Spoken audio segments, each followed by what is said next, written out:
Hello everybody. My name is Michael Freeston, Director of Quality Improvement at the Early Years Alliance, and I'm delighted to welcome you to this evening's webinar giving an update on the National Lockdown 2.0 and the early years sector. What are the rules?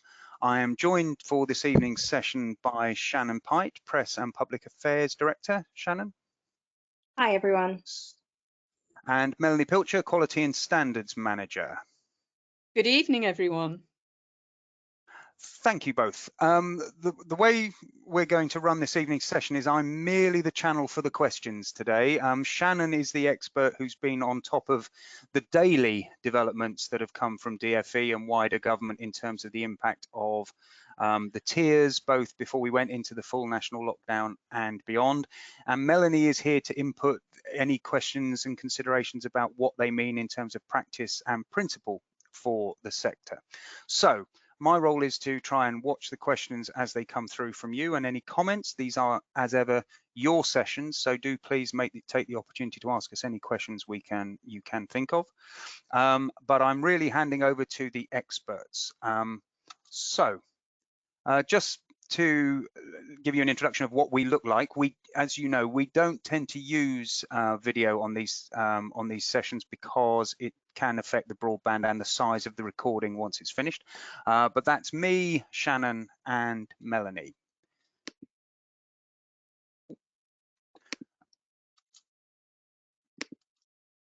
The aims of the session, I will hand over, and I'm even doing the animation for you there, Shannon. Over to you.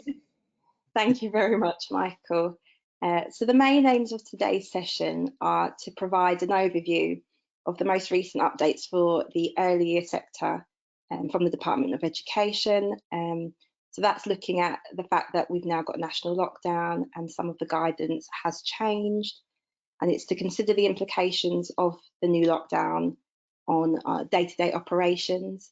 And it's also an opportunity for you all to ask questions, and anything that we don't have an answer to at the moment, it means we can put them in our big bag of questions that we regularly take to the DFE. And if we don't have answers today, then we can bring them back at a later date. So please do use the questions box and ask questions. It's really helpful for us to know what gaps there are in the guidance at the moment. Next slide, please, Michael. So I thought it would be useful just to give an overview of the current state of play. So as you'll all be fully aware, as of the 5th of November, England entered into a period of national lockdown, and that will last until at least the 2nd of November and potentially longer. The aim of the lockdown is to reduce transmission of COVID-19 by stopping non-essential activity. And that might sound a bit basic and redundant, but the reason I highlight that is the phrase non-essential is quite pivotal to the rules that have come into effect and some of the kind of grey areas that we'll come on to later about what is an essential activity and what isn't. One of the main general rule changes that has an impact on the wider earlier sector is how many people you can meet outdoors. So the rule of 6 has gone, and the rule is now that you can either go out with your household or support bubble, or that one adult can meet up with one other adult from another household outdoors, obviously with social distancing. And key to the earlier sector is in that rule, under 5s do not count. So an adult can meet up with another adult and have a child or children under 5 with them. And those under 5s will not break that rule. And that's a key rule for our sector in this second lockdown. Next slide, please. So when national lockdown hit, one of the main queries that we were receiving is who's allowed to operate, which providers in the sector are allowed to operate. So I thought it would be useful just to give an overview of that to start with. So first and foremost, registered early years providers are allowed to operate. I think most people know that. The government has said that educational providers, including early years providers, are absolutely pivotal. And there are no plans to ask providers to close to all but vulnerable children and critical worker children, unless it's an absolute last resort. And the likelihood is that it would be done on a local or regional basis rather than nationwide as it was in the first lockdown, unless things got really dire.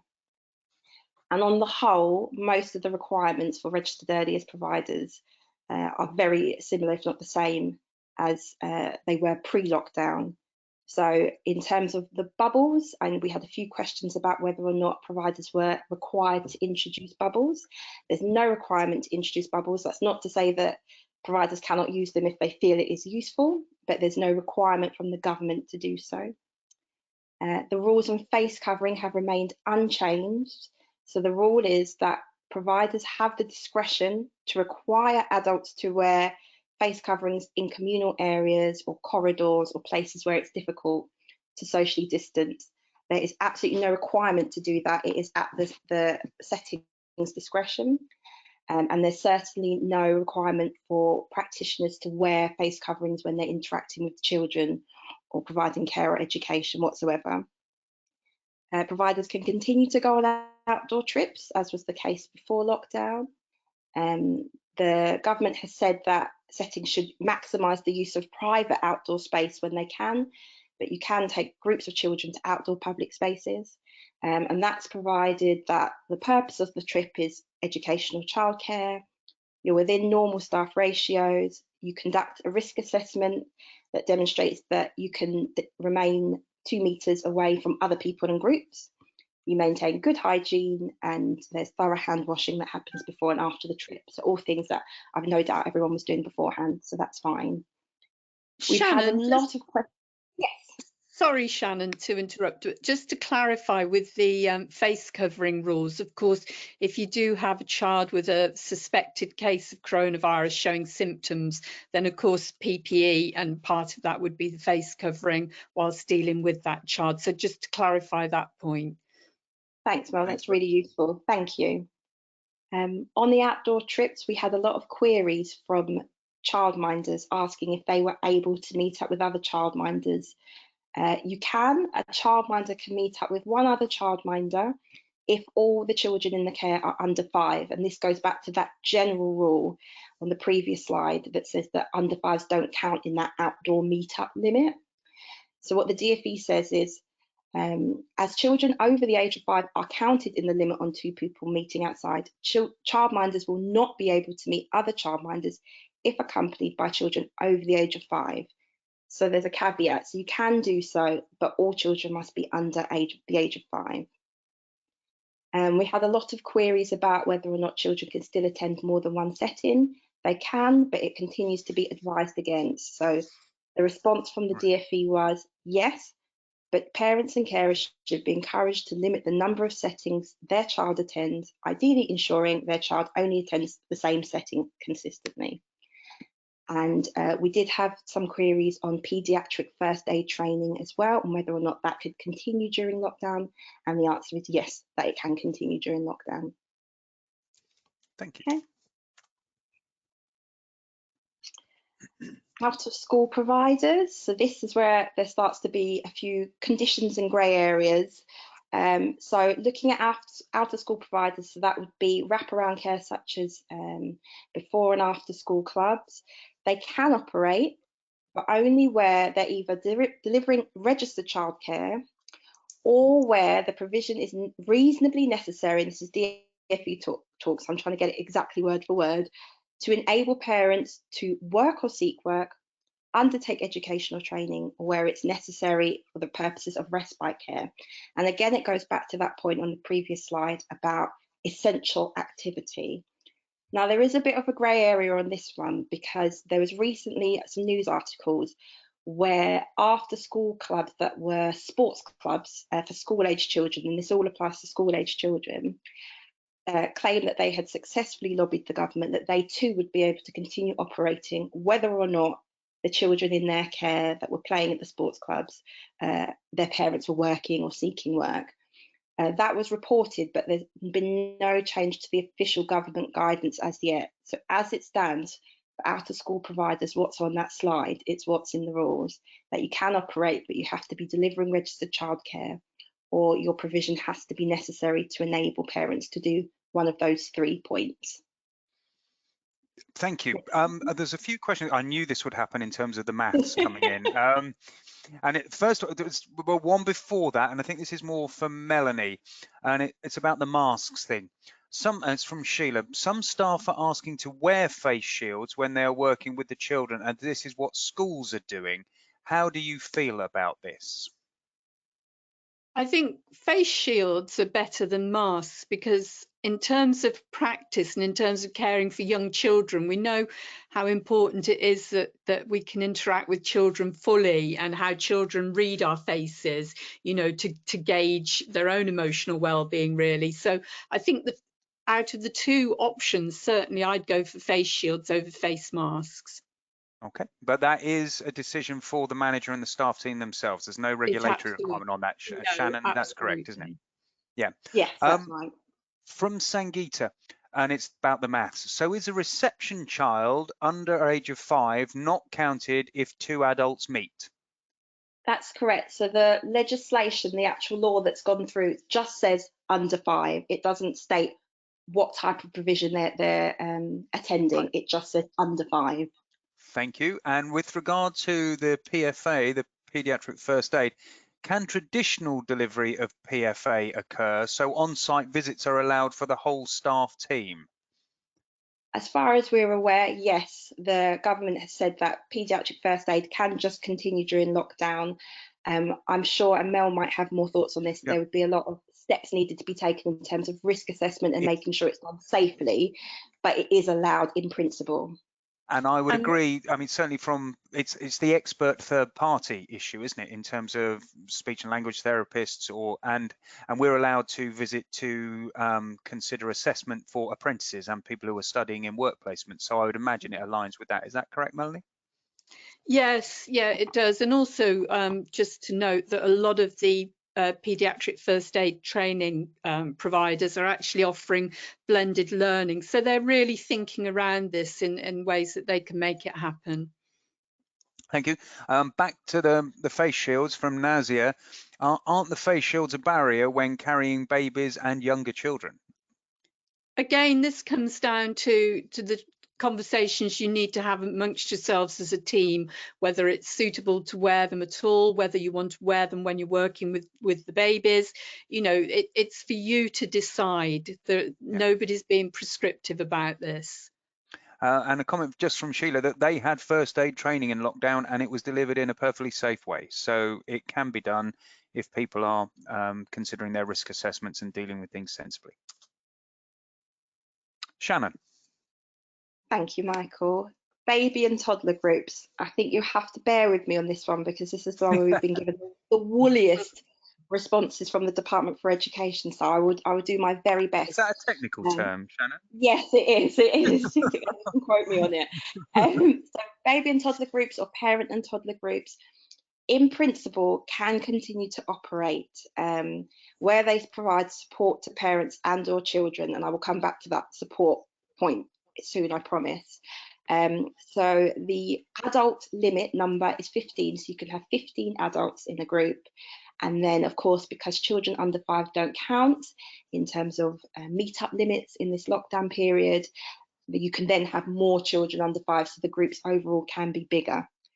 So the use of the word support has been an absolute nightmare because the Department for Education or the wider government has not provided, baby and toddler groups actually fall under the Department of Health and Social Care, haven't provided a clear definition of support.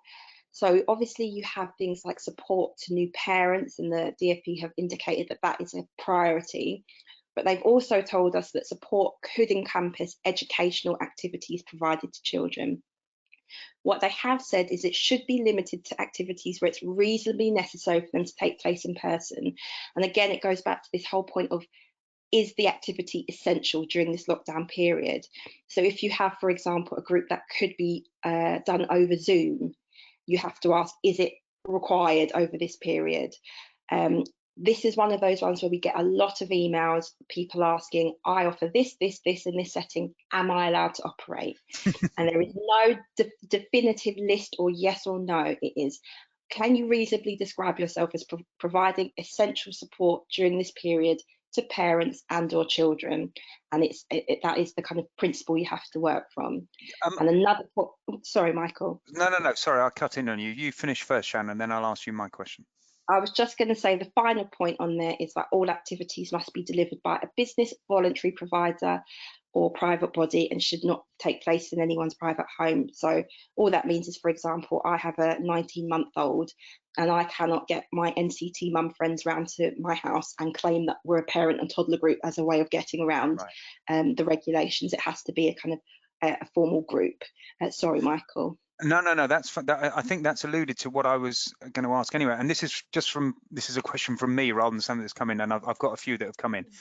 Am I right in thinking, and you've made reference to the fact this has come from the Department of Health, that actually what we're linking here is the baby and toddler group is akin to mental health group for people who have mental health issues, or an Alcoholics Anonymous group or something. So it's aligning with those sorts of support things for adults, rather than it being an educational element. And that's the section of the official COVID legislation that it comes under. So there's a part of the legislation that says support groups are allowed to continue, and that's what it's been encompassed under.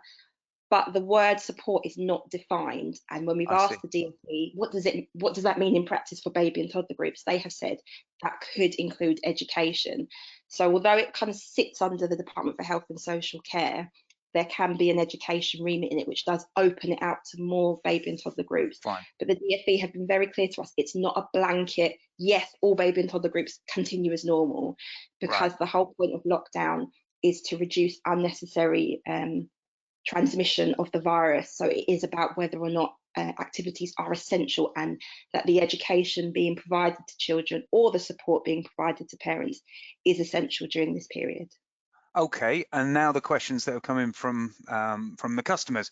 Is the 15 adults, does that include the staff? Yes, everyone. That's Staff, everyone, thank you. Attendees, everyone.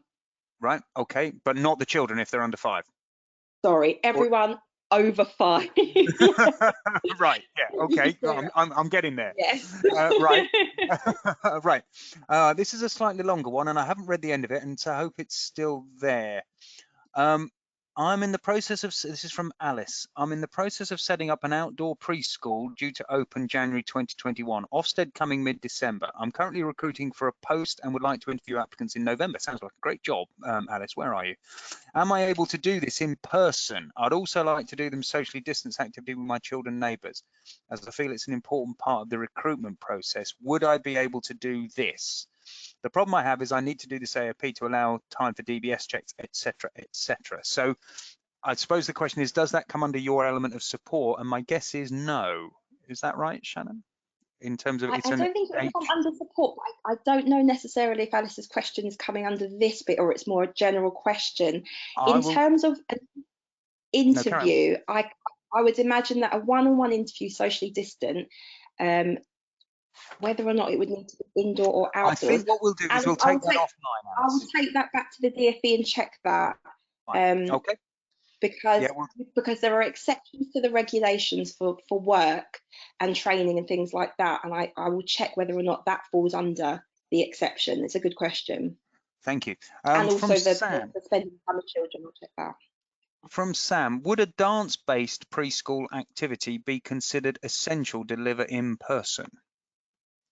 See, again, Sam, this is one very similar to the emails that we've been receiving. It's not, without knowing everything top to bottom about the activity, it's just impossible for anyone, myself or anyone at the Alliance, to say yes, it's essential or no, it's not. And there is no DfE policeman that is going to come to your setting and say this is not essential. A lot of this is being done on the trust of providers to be honest and sensible about whether or not the activity they're providing is essential during the time of rising COVID cases. So it's one of those things that unfortunately there's no explicit guidance on, and it really is for business owners and providers to kind of take that decision. I think that's interesting, because that's, sorry, you go first, Melanie. Yes, I think, Shannon, if you were being really gung-ho about it, you could probably make a case for it on the information that we do have. But when you bring it back to what you said, actually, why are these regulations in place? And that is to prevent the risk of transmission, then, you know, you'd have to be pretty adamant, wouldn't you, that you needed to go ahead with the activity. And I think if you really ask yourself the hard questions for some of these things, no, not at the moment. Yeah, I think this is one of those situations where it is around community consensus, isn't it? Our aim is to try and stop the spread of the virus, not to try and work out ways we can get around the rules. Definitely. So yes. But right, and I'm reading these as they come, so I'm not thinking about them, so I hope I make sense. If a group of childminders meet at a toddler group, are the children expected to socially distance? I have that on my list to take to the DfE. We'll come back to that one in due course. Thank you. About childminders going to baby and toddler groups is on my list already, but thank you. You might be coming to this one as well. Can we sing in our preschool? From Samantha. As far as I'm aware, yes. There's in the Actions for Early Years guidance, which is on a link on a slide coming up. There is a section on musical activity and performing arts and things like that in early year settings. There is a new piece of guidance, which I'll come on to later, which talks about what's changed in lockdown, and there's no reference to singing or activities like that suddenly being banned during lockdown. Right. So as far as I'm aware, yes, that's still fine. And I'm going to answer the one from Jenny, I think on your behalf. Are we likely to receive an update from DfE regarding support groups and what they include at any point during this lockdown? My guess is no, Jenny, for exactly the reasons that Shannon has indicated, that we're expected to be reasonable, sensible, and all aim to stop the spread of the virus. Is that correct, Shannon? That is right. What we have done is ask them to make the educational activity point that they've given to us clearer, because what we've had is some providers who are saying their premises won't let them operate because they don't consider them to be support groups. So what we've asked is that if they can offer some clarity so that providers who do feel they should be able to operate can use it to prove they should be able to use a community centre or something like that. So we are pushing for it, but as Michael says, it is so grey that we can't make any promises, unfortunately. Okay, let's move on. And children's centres, they can open, and that is to deliver the services that under the regulations are allowed. So, for example, support groups to new parents and things like that. But again, in principle, children's centres are fine to open. Thank you.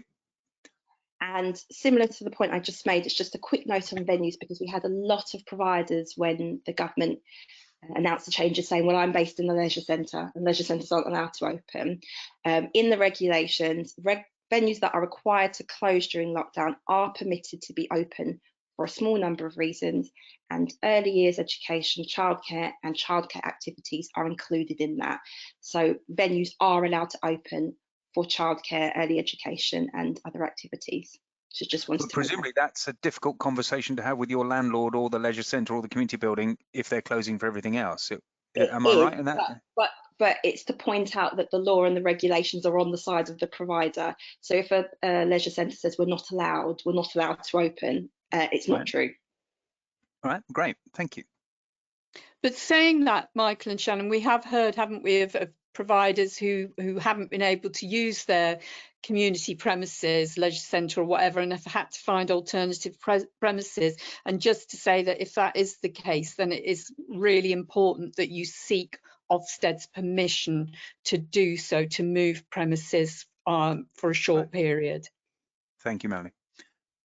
Shannon. Thanks, yeah. So just a few quick points on the things that have changed over national lockdown, and these apply to registered early year settings. One is parent visits, and there's been a lot of confusion over this because the government's Actions for Early Years guidance, which is kind of like the main guidance during this period, is what things looked like before lockdown, and they've produced a separate bit of guidance for the rules that have changed during lockdown, and it's not very clear. So if you go to the Actions for Early Years guidance, it says, oh yes, you can have parents as long as they wear face masks and socially distant, and it's fine. That was the case before lockdown, but that has now been overridden by this new bit of guidance that says that parent visits are to be restricted to those that are absolutely necessary. And we've asked the DfE to make that clearer on the guidance. Settling in visits can be deemed absolutely necessary. So again, this comes down to the professional judgment of the provider. So that's not to say things like settling in visits aren't allowed, but again, it's being restricted to things that are absolutely necessary during this period. And if things like virtual visits or out of hours visits or things like that can be done, that's what the DfE recommends. We also have the return of the EYFS disapplication. So just a quick summary, disapplications are temporary changes to the EYFS to allow providers greater flexibility in the extraordinary circumstances we find ourselves in. The one example is that normally that it is a requirement for early years providers to meet learning and development requirements in the EYFS, and it is now something that they should use reasonable endeavours to do. So these were introduced and then started to be phased out as things got back to normal, and now we're in second lockdown, they're being re-implemented. And Melanie's done a fantastic page on the coronavirus section on our website called EYFS Changes, which has a comprehensive summary of what all the changes mean and when they come in and when they come out. So I'd recommend you have a look at that for more information. And just a quick one on clinically extremely vulnerable staff. So that's, for example, staff who are getting certain cancer treatments or cystic fibrosis. It is recommended that they do not come to settings now during this lockdown period, that they either work from home or don't work at all if they cannot work. That is different from clinically vulnerable staff, which is staff, for example, who are pregnant, have diabetes, have mild asthma, who are fine to attend the setting. And there is an NHS page that tells you the different conditions that fall under the different headings. But that's just a slight change. Is that the individual themselves only, or if they live in a household with somebody who is extremely vulnerable?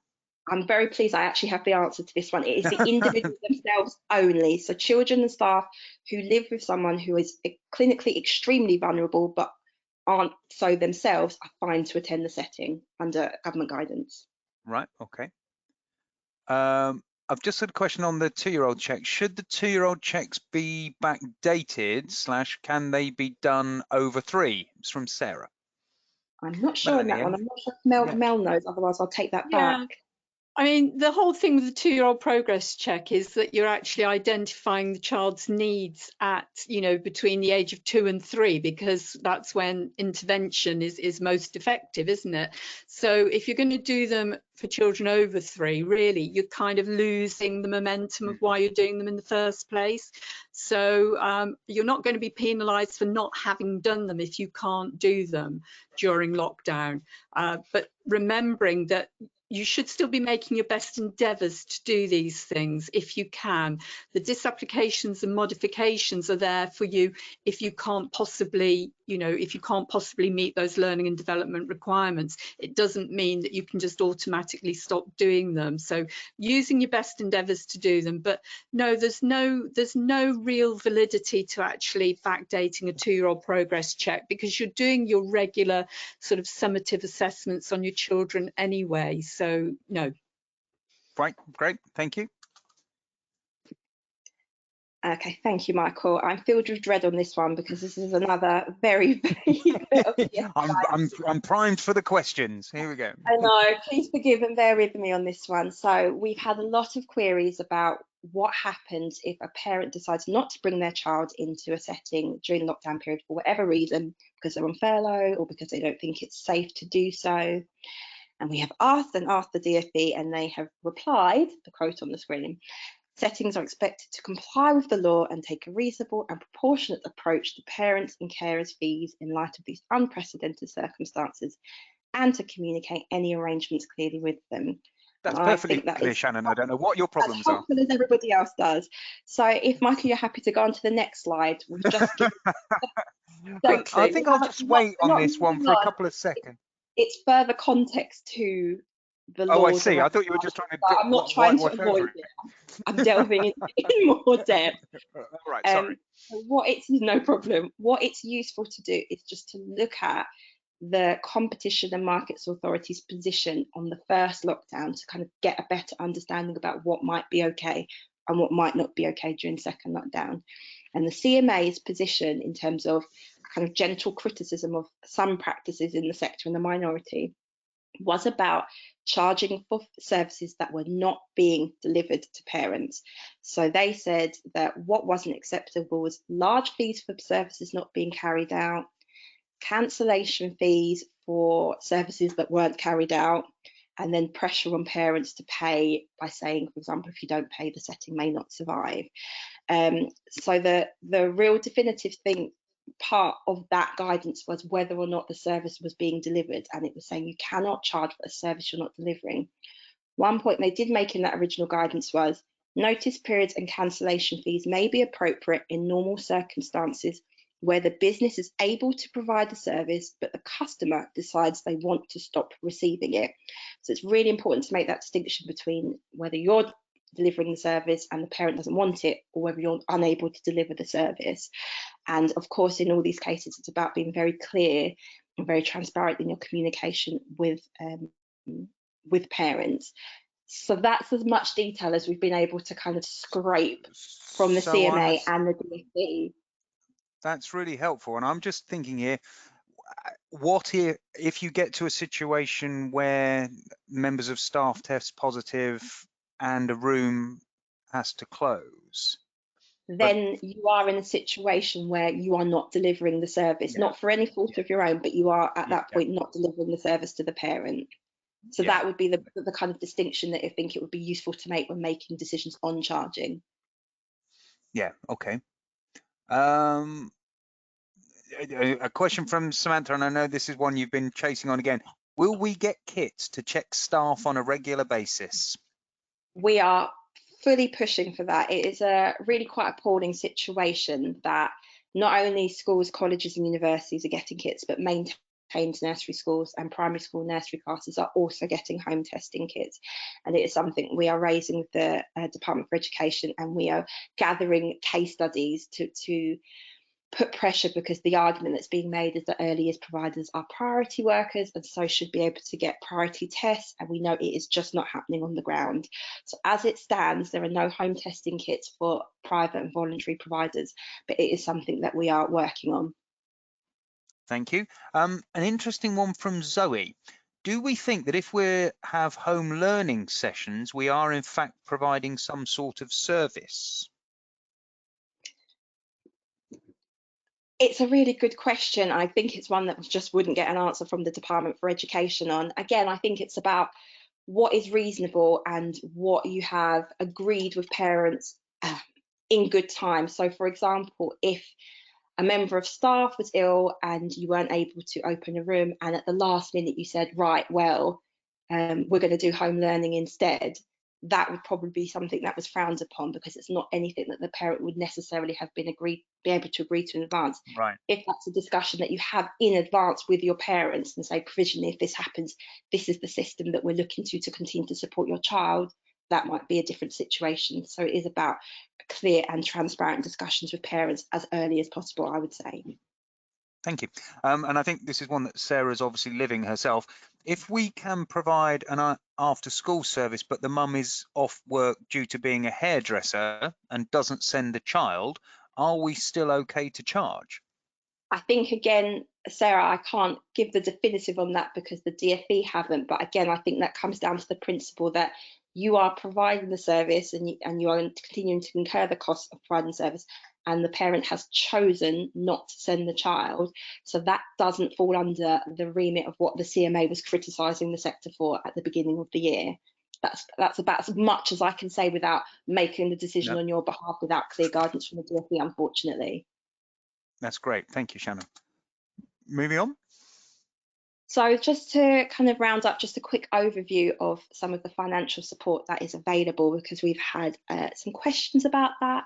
So as you'll be aware, for registered early years providers, the government is continuing to fund the early entitlement funding in the autumn term based on attendance numbers from last year.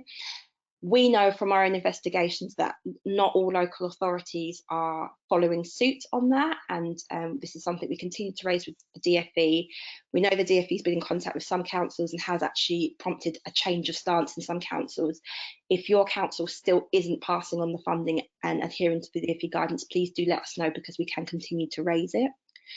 We get a lot of questions about what's happening in the spring. The DfE still has not confirmed that it's still under review.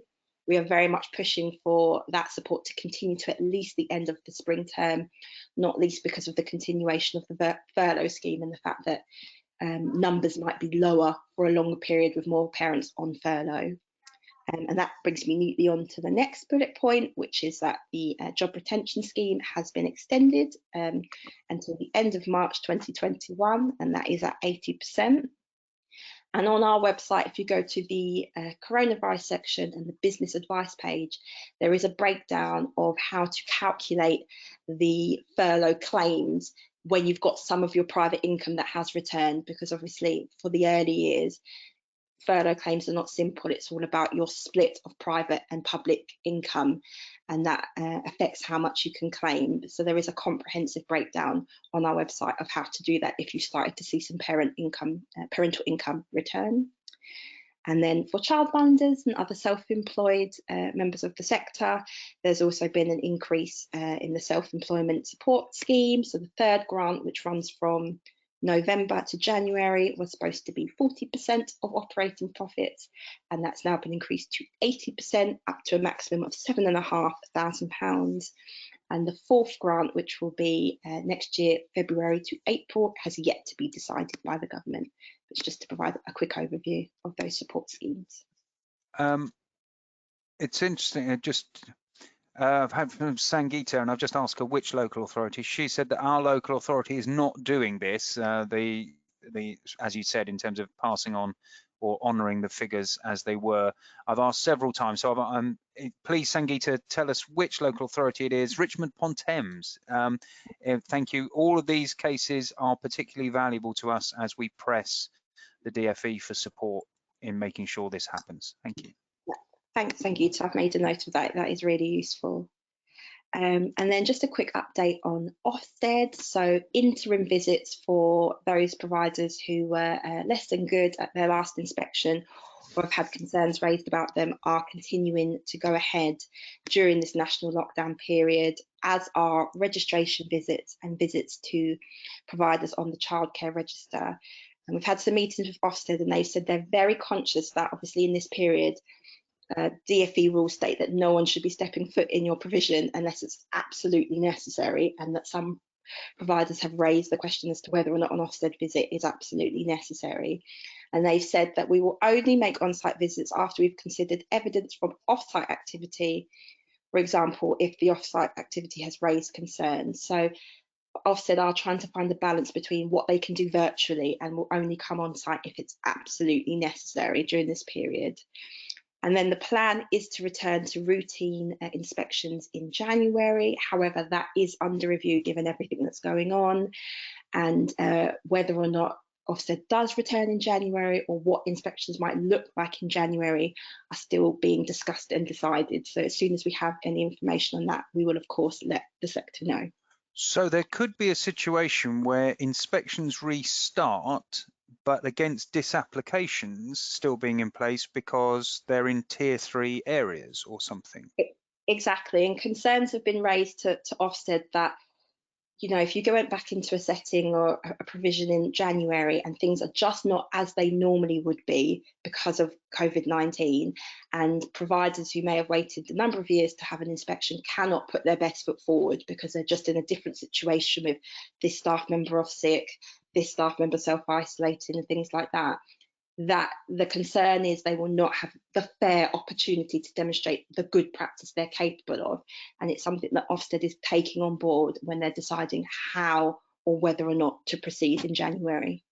Thank you. And of course, sorry, Michael, but just as well to say that if the disapplications and modifications are still in place in any setting for any reason, whether that be because of local restrictions or because of a national restriction, Ofsted always said that they could not inspect if you weren't able to deliver the full EYFS. As Shannon said, it wouldn't be fair to do so. And they've updated their deferral policy, so that actually one of the reasons why you could defer a scheduled inspection would be because the disapplications and modifications were in force. Great, thank you. A question about the funding as per the February situation and the different terms. Is it being based on February income again? I assume she means for the autumn term, as I've asked our local authority and has yet have not had a response. Yes, it So is. is the February, autumn is it's based on February, and sorry, carry on. February. Yeah, February is still the base month because it's the last quote unquote normal month pre-coronavirus. Yeah. So on the business advice website page on our website, there is a breakdown of how it works when you reopen. So you do have more income than you had during first lockdown, but obviously it still may not be back to normal. So, but February is still being used as the base month. That's correct.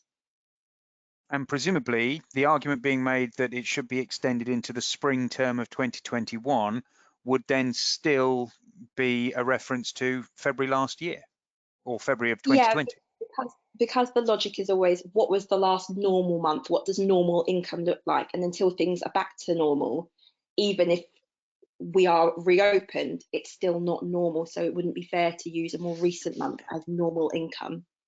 Great question. Alison has followed up with, what if you're a new setting? That's a very good question, and I will take that up, Alison.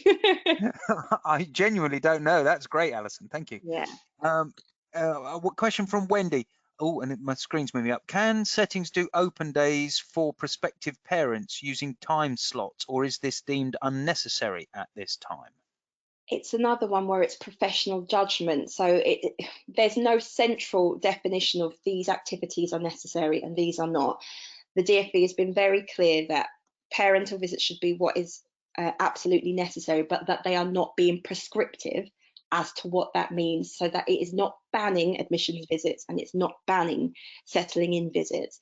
But within that, it comes down to settings professional judgment and risk assessment and ability to do things safely and to confirm that they really do need to be done, and they need to be done in person during this period of high COVID cases.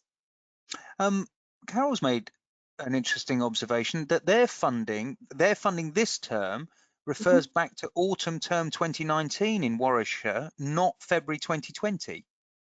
Oh, I think we've confused two things. So we've got furlough payments and we've got funding. So early entitlement funding for the autumn term should be based on child attendance figures from autumn 2019. So that is correct.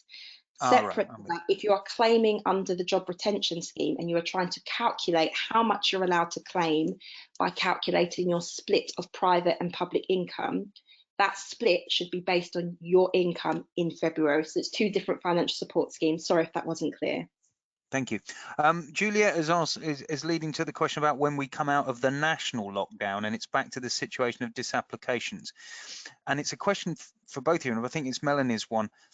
At which tier level did the disapplications apply? Did it apply to if you were in level tier 3 but not in tier 2? I genuinely can't remember. It seems so long ago now. It's only a week. I genuinely can't remember either, Michael. I'm really sorry.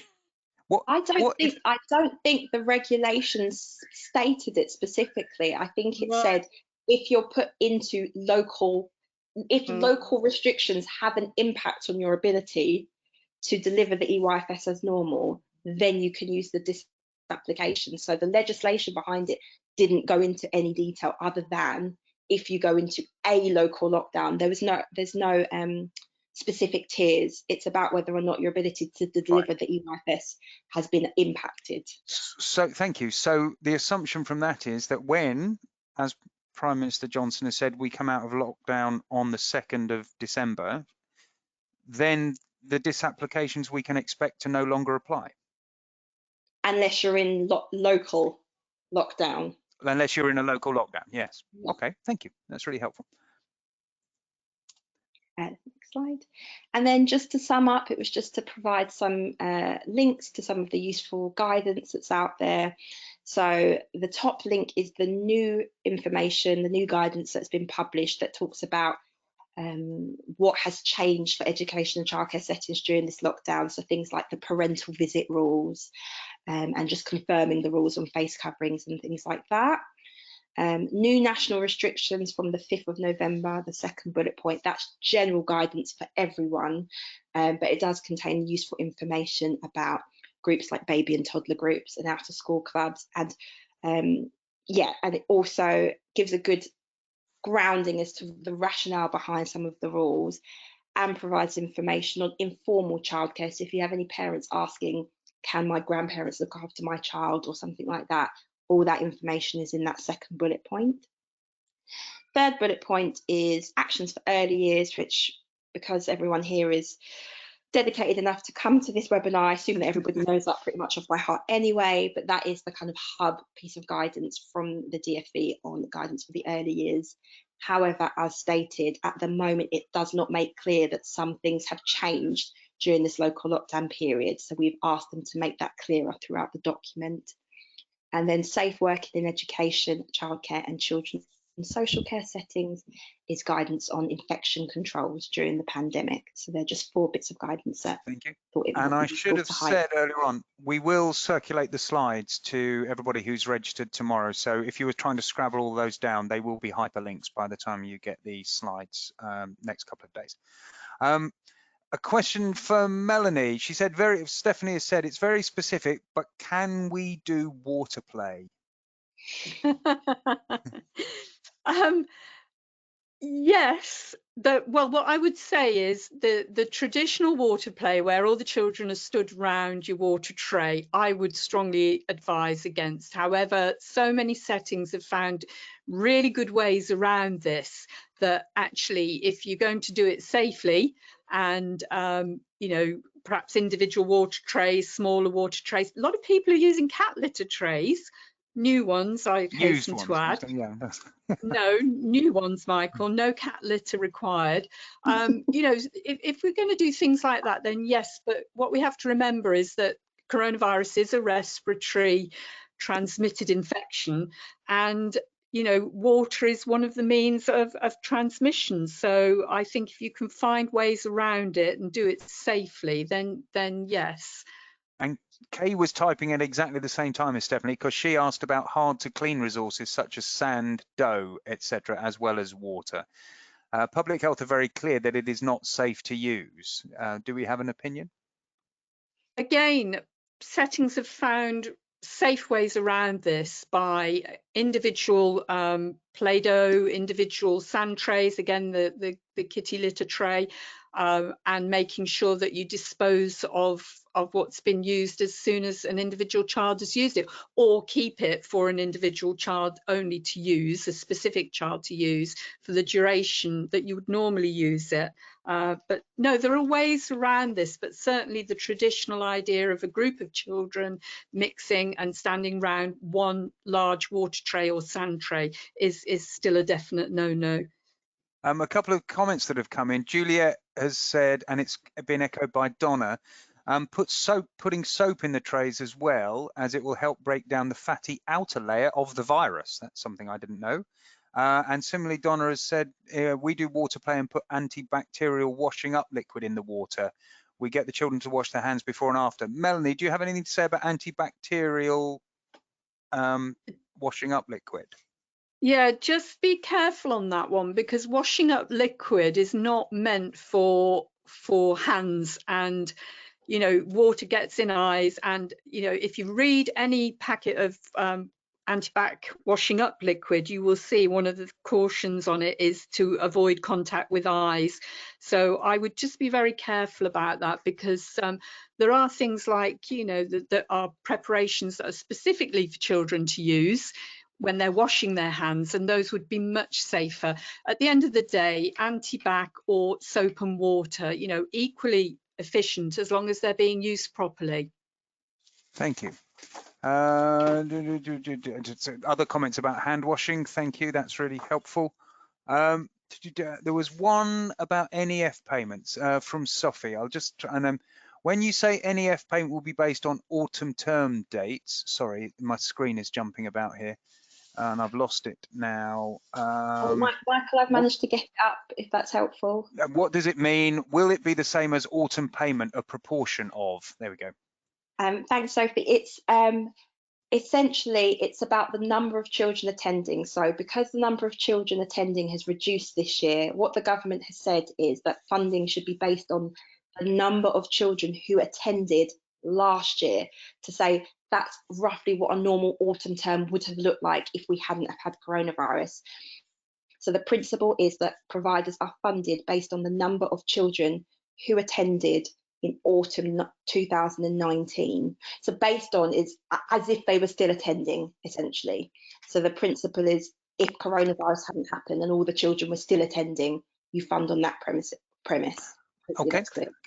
A question from Sheila, staffing levels. Schools, lots of our staff have children in school. Schools are closing bubbles for 2 weeks more and more now. Staff are worried because they will need to be off work to stay at home with their children who are self-isolating. For these weeks, is it correct that they will not be entitled to any pay or sick pay? I think unless Mel knows that one, I would have to take that back. Yeah, I would. That's a very important point, because they are not sick, as far as I'm aware. We will take that offline and give an answer, Sheila. Post it on our FAQs. From Maxine, the recommendation before was for group sizes for children being no bigger than 15. Is this still in place?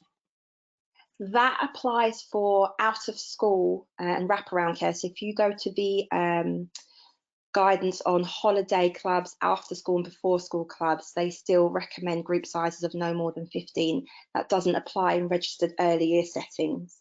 Right, is that the end of the bubbles thing, the point you said earlier on? So there's no bubbles. Right. If providers choose to do so, that's different, but the group of 15 is about wraparound care. Okay, thank you. Can you please let us know more about the payment support for staff self-isolating due to a child of someone in their bubble testing positive? Again, that's the same thing, Nazia. We'll address that offline if that's okay with you. Thank you. Shannon. And thank you. And then it was just to give an overview of where you can find the information on our website. So if you go to, on our website, the provider section, and then underneath that in the drop-down menu, there's coronavirus COVID-19. And then that's our kind of central hub for all the information. So the operating during lockdown and beyond page is our FAQs. We update these constantly. If a new piece of guidance comes out, we update it instantly as soon as possible. So because there are so many different bits of government guidance and documents out there, the aim is to bring it all into one place. So you only ever need to look at our FAQs to kind of know what's going on. And if there's anything that's not on there, we welcome you to flag it up to us, as some of you have done during the webinar today, and then we can update it. Okay. A quite interesting one from Joe, and it might go into the same bag of taking it away. I read recently that staff who are looking after a child who is isolating, you can furlough them. I think that would go in the bag to take away, definitely, in terms of the rules around furlough versus sick pay and self-isolation. I think we'll take those away just to ensure that we're up to date on that one. Alison has asked whether you need to be a member of the Alliance to see this information, though, and I assume she's referring to the Q&A. Alison, we are very generous with our resources. It is completely free to all. I would recommend you join the Alliance for a variety of reasons, to get some of these things direct to you and to be able to access some of the resources in our members area. But those resources on the Alliance website are available to all to view. And Nazia is bigging you up here, Shannon. I do find your FAQs and your Twitter feeds very useful. There you go. You're speaking to the source. I appreciate that, Nazia. I promise that's not me typing away. Thank you, Nazia. That's very kind. Well, but certainly keeping on top of it on a daily basis, that is a remarkable credit to you. Christmas is coming up. Is it okay to play music inside when it's not possible to do outside? Again, as far as I'm aware, and I'll take it back to the DfE to confirm, the guidance on music has not been updated during lockdown, and there is in the actions for early years guidance, a section on music and performing arts that say that it is permitted in early years settings. There's been nothing in the new guidance to say that that has changed or been revised. I will take it away to the DfE just in case, but as it stands on the guidance that's currently provided, then yes, that's fine. And I'm going to keep saying it here because it's very nice to hear from Zoe. Would like to thank you guys. Your support throughout has been exceptional and almost Trump-like in capital letters. Samantha has said, thank you for all your support. There we go. Oh, that's really kind. Alison, again, more useful and helpful than we have got from our local authority. That's really kind of you. Thank you, Alison. Right, is that the final? I should have done my preparation here better. No, there is one more. This is the final slide, but it is just a summary of the information that we have. So Alliance Connect events, which are free networking events for members and non-members. So it's information and updates, but also an ability to network, share experiences and good practice. Welcome back resources. Mel, I don't know if you wanted to give an overview because it's your baby. Obviously, we produce these resources on first lockdown, but actually they're as relevant now as they were then. So they are free to members. So please make use of them. And then we have just a variety of other channels. So e-newsletters, regardless of what time an update comes out, we will post something probably within the hour, weekends and evenings if there's a new update. Our social media, and we have a feedback inbox where we receive queries, so please use that. And we do have a lot of resources that are for parent template letters and step-by-step guides about what to think about if your setting has to temporarily close, that are for members only in our members area. And I should just say we have a National Alliance Connect event taking place on the 25th of November, all about delivering care and education in the new normal. So if you haven't signed up for that, please do as well. Smashing.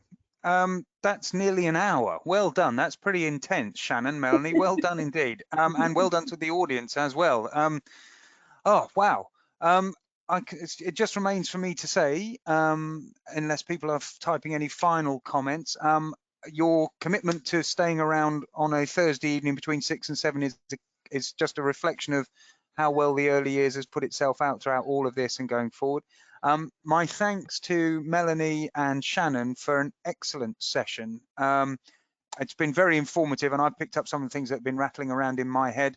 As I've said, a recording of this, because there's been so much information, a recording will be available on our YouTube page, which you can access from our homepage on the web. Will be available by close of business Friday. Thank you all for taking part. Enjoy the rest of your Thursday evening. Goodbye, everybody. Good night. Thank you.